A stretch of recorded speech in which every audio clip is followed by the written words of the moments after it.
पिछले कुछ सालों से जिस तरह से चीन अपनी विस्तारवादी नीतियों को भारत पर लागू करना चाह रहा है, भारत की जमीन को कब्जाना चाह रहा है, नरेंद्र मोदी के भारत की जमीन पर अपनी पैठ बढ़ाना चाह रहा है, उसको लेकर जब अमेरिका ने चीन को लताड़ लगाई तो चीन बौखला गया है और अमेरिका का चीन को लाइन ऑफ एक्चुअल कंट्रोल के लिए उसको लताड़ लगाना रास नहीं आ रहा है।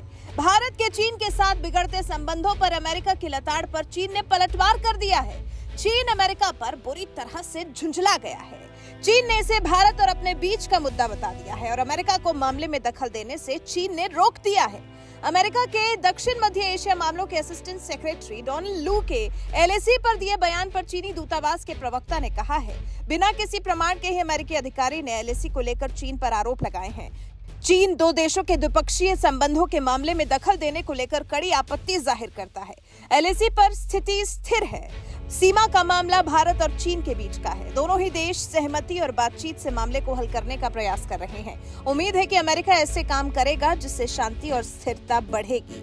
वहीं चीनी प्रवक्ता ने यह भी कहा, भारत और चीन ने आपस में स्मूथ कम्युनिकेशन स्थापित किया है। रणनीतिक और सैन्य माध्यमों से विवाद सुलझाने का प्रयास हो रहा है। अमेरिकी विदेशी विभाग के अधिकारी ने बिना किसी तथ्यात्मक आधार के चीन भारत सीमा मुद्दे को लेकर चीन पर आरोप लगाए हैं। चीनी पक्ष किसी तीसरे देश के दो देशों के द्विपक्षीय मुद्दे पर उंगली उठाने का दृढ़ता से विरोध करता है। हमें उम्मीद है कि अमेरिका क्षेत्रीय शांति और स्थिरता में योगदान देने वाले और काम कर सकता है। चीनी प्रवक्ता ने दावा यह भी किया कि वर्तमान में चीन भारत सीमा पर स्थिति समग्र रूप से स्थिर है।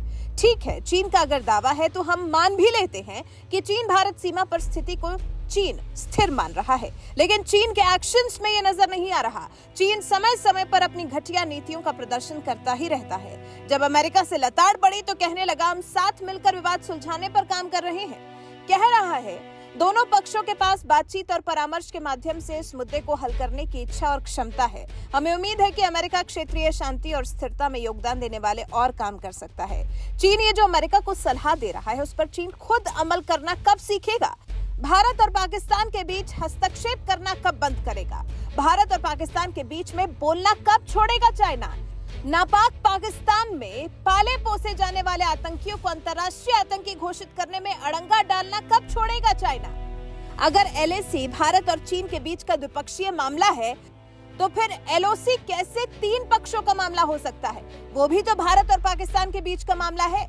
इसमें चीन हस्तक्षेप क्यों करता है? और जब अमेरिका ने भारत के पक्ष में बात कर दी, चीन को फटकार क्या लगा दी? अब चीन इसे द्विपक्षीय मामला मानने लगा है। अब आपको बताते हैं कि डोनाल्ड लू ने ऐसा क्या कहा था जिस पर चीन कुछ इतनी बुरी तरह अमेरिका पर बिफरा है। डोनाल्ड लू ने कहा, अमेरिका को लगता है कि चीन ने वास्तविक नियंत्रण रेखा पर संघर्ष को हल करने के लिए कोई सद्भावनापूर्ण कदम नहीं उठाया है और अपनी आक्रामक चाल जारी रखे हुए है। हमने यही नहीं देखा है कि पीआरसी ने सीमा विवाद को हल करने के लिए सद्भावनापूर्ण कदम उठाए हैं।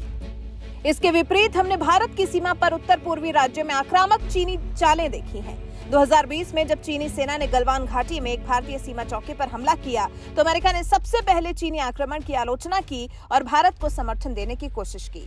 लू ने यह भी कहा, अमेरिका भारत और चीन के विवाद पर पैनी नजर बनाए हुए है। हम हमेशा इस पक्ष में रहे हैं कि शांतिपूर्ण तरीके से मामले का हल निकाला जाए। एक तरफ भारत ने अच्छे प्रयास किए हैं तो दूसरी तरफ चीन भारतीय सीमा पर आक्रामक रुख अपनाता है। बस यही बात चीन को रास नहीं आई और बिफर गया अमेरिका पर, सुनाने लगा खरी खरी। लेकिन उससे पहले चीन को जरूरत है अपने गिरेबान में झांककर देखने की।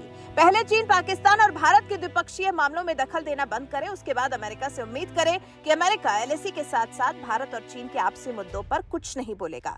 वैसे चीन जिस तरह से अमेरिकी अधिकारी लू की टिप्पणी पर बौखलाया है, जिस तरह से चीन को मिर्ची लगी है, उस पर आपका क्या कुछ कहना है? अपनी राय हमें कमेंट कर जरूर बताएं।